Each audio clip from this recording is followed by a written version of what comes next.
Susan, what you're doing? I'm doing the most laborious job of cooking. I'm preparing the tomato sauce for boiling. This would be our pasta sauce. Oh, no. And there's nothing more boring than pulling the little tops. What do they call these little tops of tomato? Whatever. What's this? Yeah. No, I don't know. Gaelic or something. Gaelic, yeah, something. Something like that. Yeah. And, this And is you really, have also some basil. Tomorrow I'll bring you more basil. I've got lots in here. It's all Yeah. underneath. So you will next stage is just to boil Look, them. it's all here. There's Oh, you already have put It's them. all basil and tomato. What you will do next? Well, the next thing that comes, I will fry the onions. I always fry the onions and the garlic. You mean you will put it on the... They need to be caramelised, but everything else... So how you fry it? You put it in the oven? No, I fry it. Oh, you put it over In the the hot? pan. I fry in the it pan. in the pan, Okay. yeah. Don't confuse frying with baking or roasting. Yeah. I will fry it in the pan. There it is. Oh. So you have removed all those tails. Oh, God, yeah. It's better we call it tails. It's very... Yeah, I think it's for gaelic. Yeah, something. So one of the viewers can tell us what is it called? Because Colics, I think. Colics. Something like that, because I'm absolutely tired out. I think that's because of the crinoids. I know that crinoids have a colics, and that is a colics. Right, like, you know, okay, as a lover of fossils, I can say that we call that in the crinoid colics. Okay, well, And it's crinoids a also called sea lilies, you know that. Right, then I didn't, and I'm sure none of the other viewers did, but we'll take Yeah, when you told it, I just remembered. Okay. Anyway, well done. I will come when you're boiling it. Okay. Come with it, yeah, come later when I've finished doing everything. Put it in the hob. That's ready. Thank you very much. I'm just going to turn it on now and let nature take its course. And also, look at the mess it's out. It makes a mess. And you will add any salt to this? I will. I'll add seasoning. Seasoning. What is seasoning? Seasoning is usually salt, sugar. Oh. But I like my seasoning to be natural, so what I'll put apart from salt and sugar would be, I will have garlic, fresh garlic. Oh, okay. And I will have fresh pepper, onions. But before I put the onions and the garlic in, I will fry them. Okay, we have our own And that will peppers. sweeten them. Lots yes, of I'm from going to Allotment. use everything from the allotment, apart from the salt. Yes, which is from the sea. And We the don't sugar. have a sea here. Yeah. And that would be the only two seasonings that's not our own. Yeah. Thank you very much, Susan. We'll come back when it is boiled. Yeah, we will. And when we start charring it. Yeah. It's lovely. So, what's happening here? Well, I forgot what I've put. Oh, here it is. Well, this is the sauce now.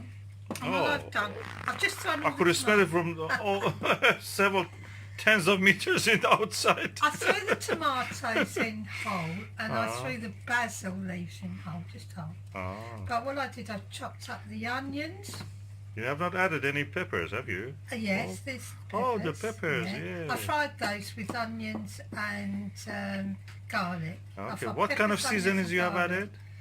I haven't added any yet. Oh, okay. What you will add is sugar. I will have the only What kind of sugar? Is it Dermama or white? The only two seasonings I'm going to add is probably a spoonful of demerara sugar. Which is brown sugar. Yeah, as a seasoning, a little bit of seasoning salt, because we've got everything here. Everything is here. The sugars are the plants. We've got the peppers. We've got the lots and lots of lovely basil. And we have onions as well. And our own garlic. Oh, everything from Allotment. Everything from the allotment, I think, everything. Are you going to liquidize it or just you will... No, I don't. That's the whole thing. Oh, a little bit of the... Yeah. I don't liquidize it. What I do, I'd use the masher, an ordinary potato mash, pound it down, and I just reduce it. Oh, you just let it boil and... I just reduce it away till it turns into a paste. Then I bottle it. And then all the way I taste a little, taste a little, taste a little. Because my grandmother and my great auntie Margaret, they were both cooks in big houses for the gentry. And they taught me to cook. And they always said you can always put something in, you never get it out. So when they were making this sort of stuff, you put a little bit in, then you'd reduce it, then you taste it. Then you put another little bit in, then you bring it down, more water, reduce that. And that simply means you just steam the water away. And until it's just enough to, probably this great big basin, this great big bowl here, cooking pot, will be enough just to fill up, I think, about a litre. Oh. Of That is at least 2.5 litre. Yeah, capacity of this pot. Yeah, so it's going to reduce down a lot. But the thing with that is that it's like a paste. It intensifies the flavours. Yeah, it's a paste and not a sauce. So when you put it to your cooking with, you can easily, you could use it for all sorts of things. You can paste it over your pizzas, put lovely pizza topping. Or you can put it into cooking and add water to it. So you can make spaghetti out of it and just add a little more water again. So, you know, it's an all-rounder really. Yeah, the water is your oyster, as a Shakespeare. Yeah, and another thing that I do, I will get old jars and I will scald them in boiling water. Everything gets scalded in boiling water, even the lids. I'll put this in, yeah, once it's cooled down for boiling, so everything is sterilised. And then I get some cling film, just put it over the top and the lid on. And if you put it in the fridge, even though you open it, you know, for several weeks, it will stay fresh. Thank you, darling. My pleasure. And on goes the lid. Back to reduction. It will probably take several hours to reduce, by the way, so you have to be patient. Thank you. We will.